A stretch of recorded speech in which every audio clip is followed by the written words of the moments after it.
Good morning students, welcome to my YouTube channel Mathematics by S. Imam. And today we are going to discuss introduction class of AP, intro of arithmetic progression.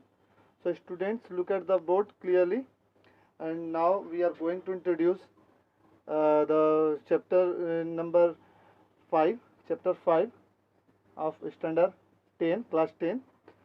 तो AP have some term, AP के पास कुछ term है. For example, first term is AP, means the full form of AP is arithmetical progression. क्या है ये? It is a set of sequence. It is a sequence of numbers such that the difference is constant.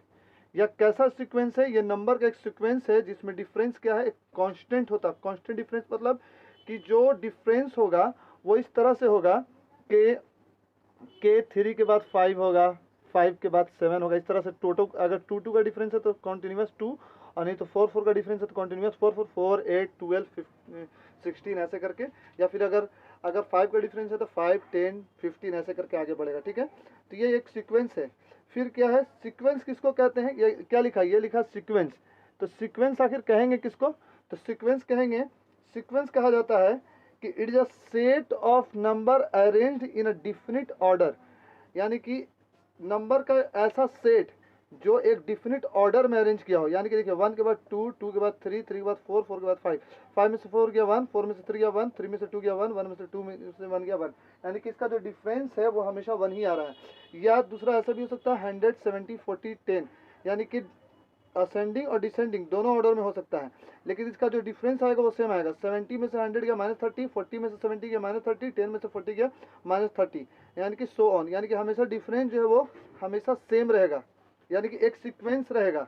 जैसे कि अगर मान लो कि एक class 5 का बच्चा है, दूसरे में 6 का बच्चा, फिर क्लास 5 का, फिर एक 6, फिर क्लास 5, ऐसा डिफरेंस अगर स्कूल में अगर वैसा अरेंज बनाया जा रहा है.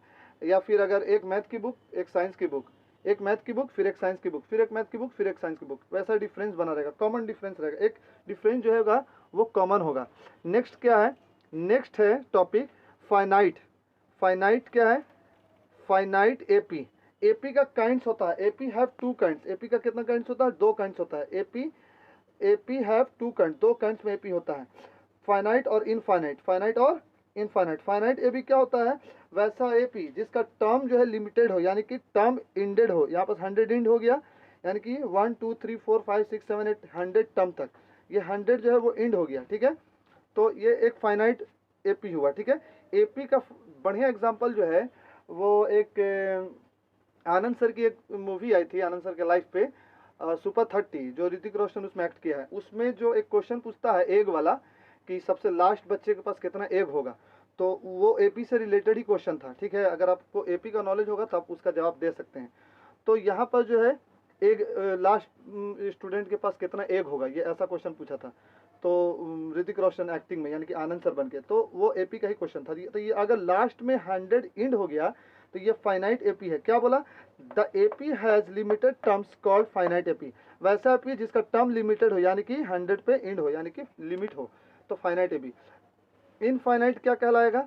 इनफाइनाइट वैसा एपी को कहा जाएगा कि infinite AP, the AP, infinite AP, the AP has unlimited terms called infinite AP. वैसा एपी जिसका जो टर्म्स होगा वो अनलिमिटेड होगा.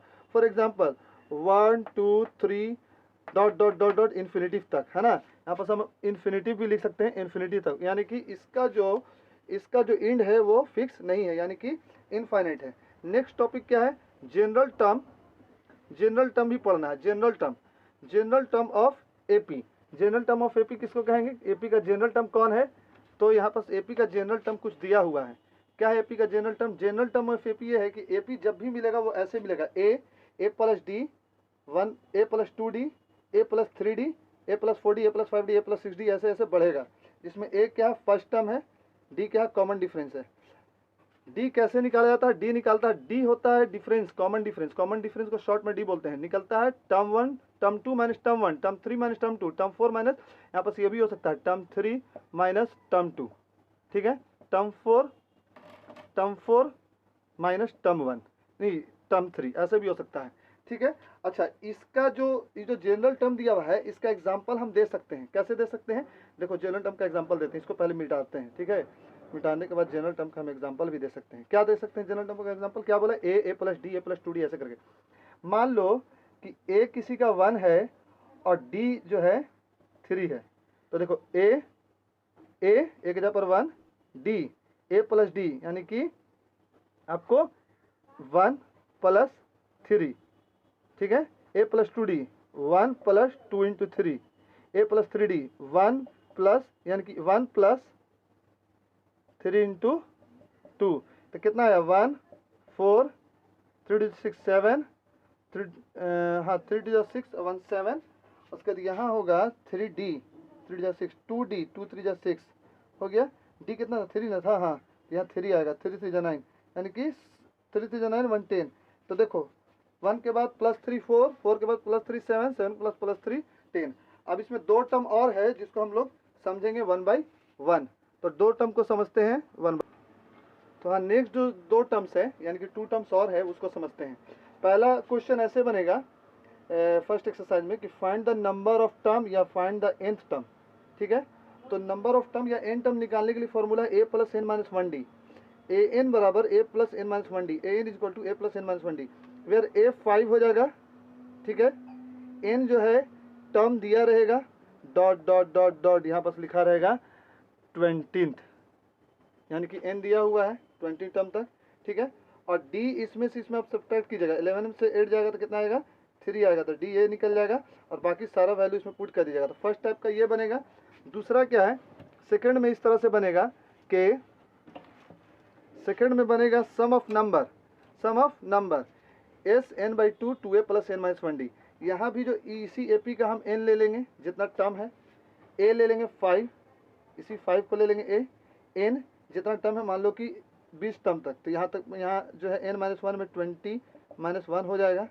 d में आपको 8 में से 5 गया 3 हो जाएगा, प्लस का प्लस 2a यानी कि 2 इंटू 5 हो जाएगा।